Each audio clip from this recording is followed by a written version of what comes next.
Assalamualaikum warahmatullahi wabarakatuh. Kembali lagi di channel YouTube Video Elektronik. Di kesempatan kali ini saya akan bagikan sedikit ilmu bagaimana cara mengatasi sebuah freezer box dengan kendala yaitu buntu, kondensor bocor. Intinya kulkas ini sudah tua banget ya kalau dilihat nih. Tapi yang punya suruh jadikan, intinya agar tetap bisa dipakai. Nah, caranya seperti apa? Tetap ikuti langkah-langkahnya sampai videonya selesai. Yang belum subscribe jangan lupa like and subscribe video saya, dan jangan lupa apabila video bermanfaat teman-teman boleh aktifkan loncengnya ya, agar selalu mendapatkan video-video terbaru dari saya. Jadi untuk yang pertama ya, ini proses pertama yaitu untuk penggantian evaporator. Yang tadinya evaporator itu seperti ini ya. Ini keliling di sini ya. Ini keliling di boxnya sini semua. Nah, modelnya pakai bahan aluminium. Nah, di sini. Nah, untuk cara yang pertama modelnya gerinda. Kita pakai gerinda, jadi dipotong seperti itu ya di sudutnya. Kita potong semuanya di sudut-sudutnya, tapi hati-hati untuk pemotongan gerinda ini. Nanti di sudut-sudutnya yang agak susah, nggak terjangkau dengan gerinda, teman-teman bisa pakai pisau lancip ya, sama palu untuk memotong di sudut-sudutnya situ yang tidak terjangkau dengan gerinda. Begitu. Jadi pakai pisau seperti ini. Untuk di sudut-sudutnya nanti tinggal teman-teman dipalu gitu ya. Nah, nanti hasilnya setelah kita lepas itu hasilnya seperti itu ya. Nah, itu yang sudah kita lepas, hasilnya seperti itu. Oke, setelah sudah dilepas seperti ini, kemudian ambil yang tadi pipanya diambil semua sampai kelihatan jalurnya itu. Nah, setelah udah kelihatan seperti ini langsung dipotong. Nah, ini untuk jalur kapilernya. Ini di sini tadi udah saya cek, ternyata jalur kapilernya sini buntu, dan di evaporatornya tadi banyak airnya di dalamnya. Jadi kita nanti akan ganti dengan pipa tembaga seperti ini ya. Nanti akan saya roll di sini sesuai dengan evaporator yang lama tadi. Cuma bahannya ini kita ganti dengan pipa tembaga. Ini ukurannya 1/4 ya. Nah, ini ukurannya 1/4. Jadi untuk cara rollnya nanti itu kita akan lakukan dari bawah dulu situ. Kita sambung atau kita las dari bawah situ. Setelah itu kita roll dari mulai jalur bawah situ. Nah, baru ke atas, keliling ke atas, baru terakhir nanti di sini. Nah, di sini nanti akan kita ganti kapilernya. Oke, tetap ikuti langkah-langkah cara-caranya ya, langkah-langkah cara pengerjaannya agar teman-teman memahami apabila terjadi kasus yang sama atau mengerjakan pekerjaan kulkas yang sama seperti ini.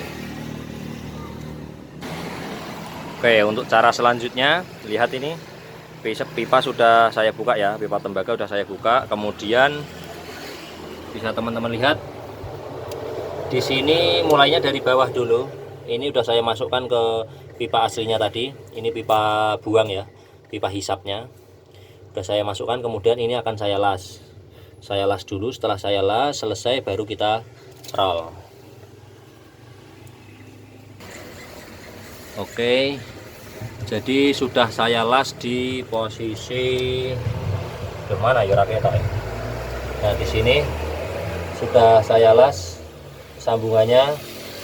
Kemudian mulai kita roll ya, dari situ paling bawah sendiri mutar ke sini. Nah, ini udah dapat 2 roll, dapat 2 lingkaran ya. Oke, kita lanjut lagi. Oke, jadi sudah beberapa lingkaran. Sekarang kita sambung dulu untuk pipanya, karena kalau 1 roll saja tidak cukup, paling tidak 1,5 roll lah, hampir 1,5 roll ya. untuk menghabiskan atau menyelesaikan sampai putarannya ini selesai ya, sampai di batas ini nanti. Jadi caranya seperti ini.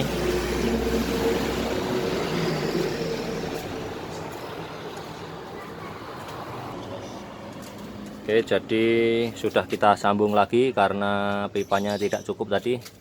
Kita sambung lagi dengan yang baru ya, walaupun ini nanti sisa, tapi harus kita tetap sambung karena tidak cukup. Oke, sekarang kita lanjut lagi untuk menyelesaikan tiga putaran lagi. Oke, kita sudah selesai ya, sampai di pipa kapilernya. Jadi seperti ini, bisa teman-teman lihat. Nah, nanti itu kita bersihkan semuanya. Jadi di sini sudah jadi untuk roll-rollannya. Jadi pipa tembaga udah kita roll sampai dengan di sini ya. Nanti kita putus di sini. Kemudian kita sambung karena pipa kapilernya ini buntu. Jadi nanti kita ambil, kita potong di sini. Kemudian kita akali nanti pakai pipa kapiler dari luar. Jadi kita ganti dengan pipa kapiler yang baru. Oke, tetap ikuti terus sampai videonya selesai. Jadi di sini sudah saya potong ya, mentoknya kan di sini, kita ambil di sisi tengahnya. Kemudian ini kita bor sambil ya sama tembus di belakang sana, di box belakangnya. Setelah tembus di box belakangnya, nanti pipa kapiler kita masukkan dari belakang sampai tembus di sini, pipa kapiler yang kecil itu. Kemudian kita masukkan di sini, baru kita las. Caranya seperti itu. Oke, pipa kapiler yang tadinya sudah dibor kita masukkan dari sini ya. Oke, dari sini. Setelah ini kita masukkan di pipa ini untuk kita sambung. Oke, sekarang kita hubungkan ya antara pipa kapiler dengan pipa evaporator tembaga. Kita las dulu. Seperti ini caranya. Oke, setelah kita las seperti ini, yang terpenting rapat ya, jangan sampai ada kebocoran biar nggak dua kali kerja. Jadi dipastikan di area-area sambungannya nanti tidak ada kebocoran sedikit pun, agar tidak mengulangi pekerjaan. Jadi untuk tambahan buat safety-nya, teman-teman, apabila tadi di awal tadi untuk proses penggerindaan tadi, untuk melepas ini, jangan lupa teman-teman pakai kacamata ya, kacamata seperti ini.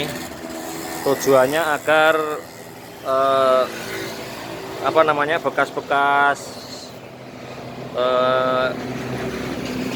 bekas-bekas gerindaannya itu nggak masuk ke mata begitu. Jadi harus pakai kacamata yang bening seperti ini gitu ya.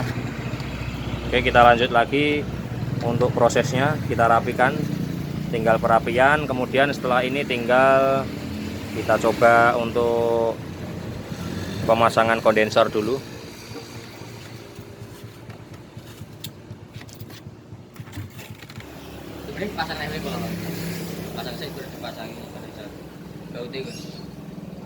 Oke.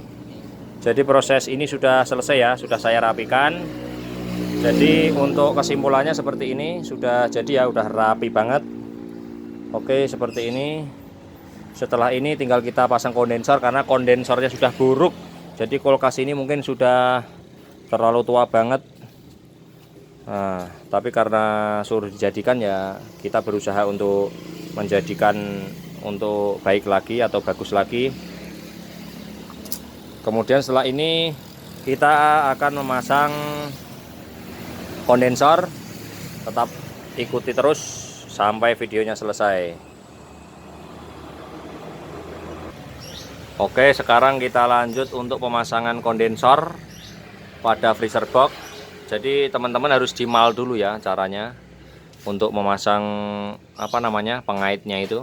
Jadi nanti dipasang 4. Kalau kondensornya ini kita pakai O12, nanti kita tempel di sini. Caranya dimal dulu, setelah dimal baru dibor sedikit untuk lubang bautnya. Jadi kita kasih 4 baut di sini.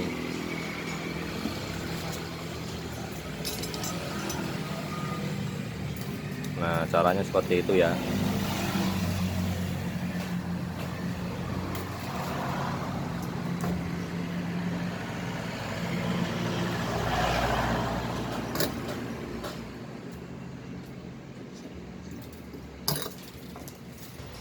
Oke, caranya seperti ini. Kita pasang di bagian bawah dulu agar bisa menyangga.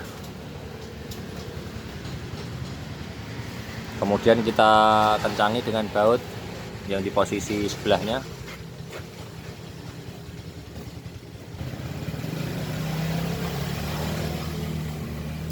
Oke, kemudian bagian atas kita kasih baut seperti itu agar kencang.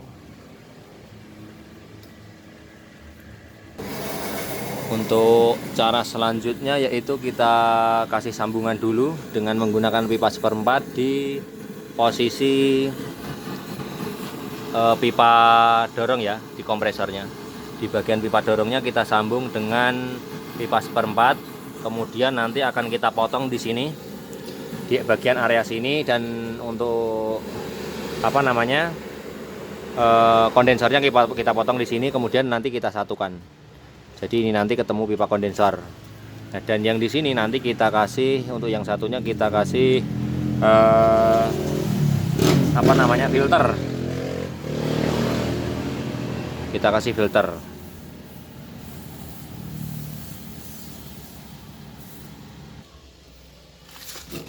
Oke, jadi sudah kita potong pipa tembaga dengan besi kondensornya. Kira-kira kita lebih sekitar 2 cm untuk kita masukkan di pipanya, dan jangan lupa diamplas dulu ya. Kalau bahannya besi kita amplas dulu agar nanti setelah kita masukkan ke pipa tembaga dan kita las itu dia cepat menyatu. Tujuannya seperti itu, jadi harus kita amplas dulu.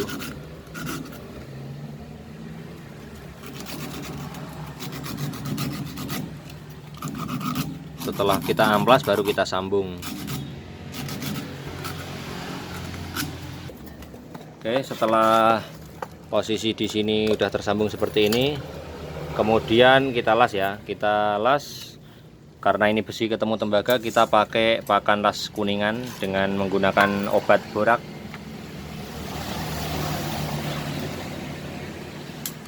Oke, sudah kita las seperti ini.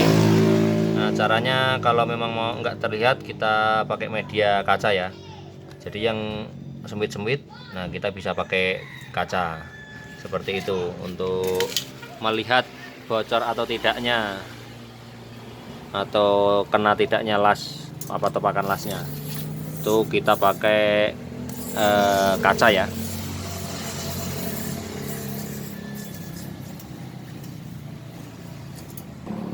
Oke, sebelum kita pasang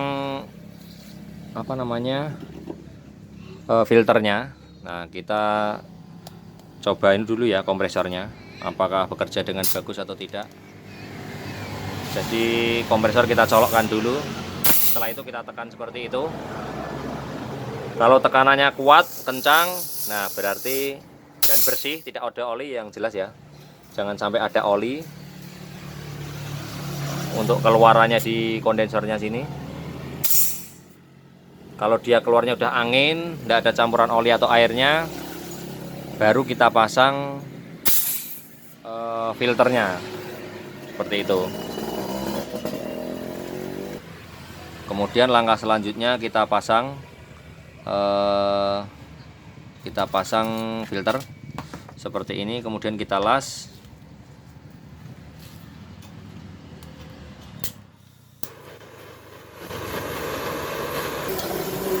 Oke, jadi setelah terpasang filternya seperti ini, kemudian kita coba ya, kondensornya kita coba, pastikan ini keluar tidak ada kebuntuan.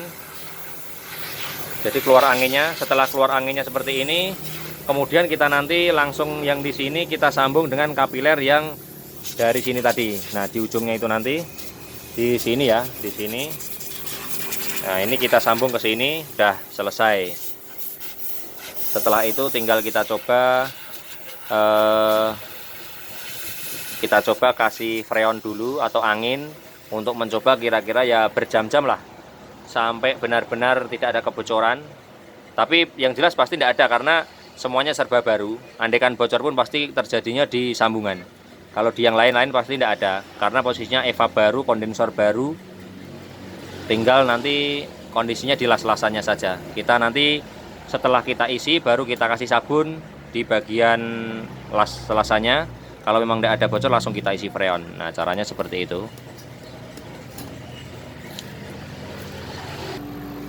Oke, jadi prosesnya hampir selesai ya. Setelah sudah dipasang seperti ini, kemudian kita sambung pipa kapilernya, kita sambung. Kemudian setelah ini kita proses pembersihan ya di sistemnya dengan cara menyalakan kompresornya, kemudian ditekan di pipa hisapnya, di pipa terakhir yang ada di situ. Nah, caranya seperti itu. Nah, kita lepas seperti itu. Kemudian setelah itu baru nanti disambungkan ke kompresornya. Setelah disambung ke kompresornya tinggal kita pasang nepel, isi freon, proses selesai.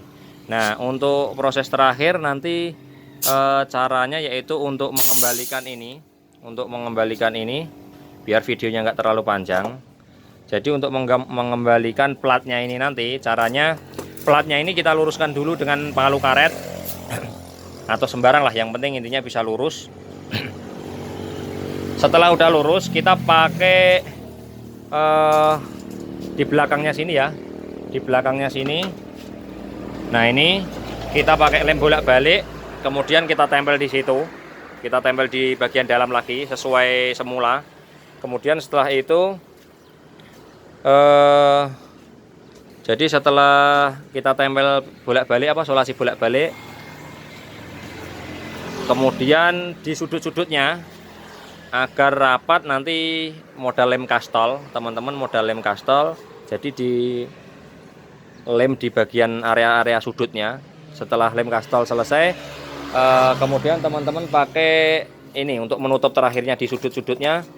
Teman-teman bisa pakai ini. Nah, ini ya, aluminium foil di bagian sudut-sudutnya. Nah, seperti itu caranya. Itu prosesnya udah selesai. Jadi hanya seperti itu ya video yang saya berikan. Mudah-mudahan bermanfaat. Saya akhiri, wabillahi taufiq wal hidayah. Assalamualaikum.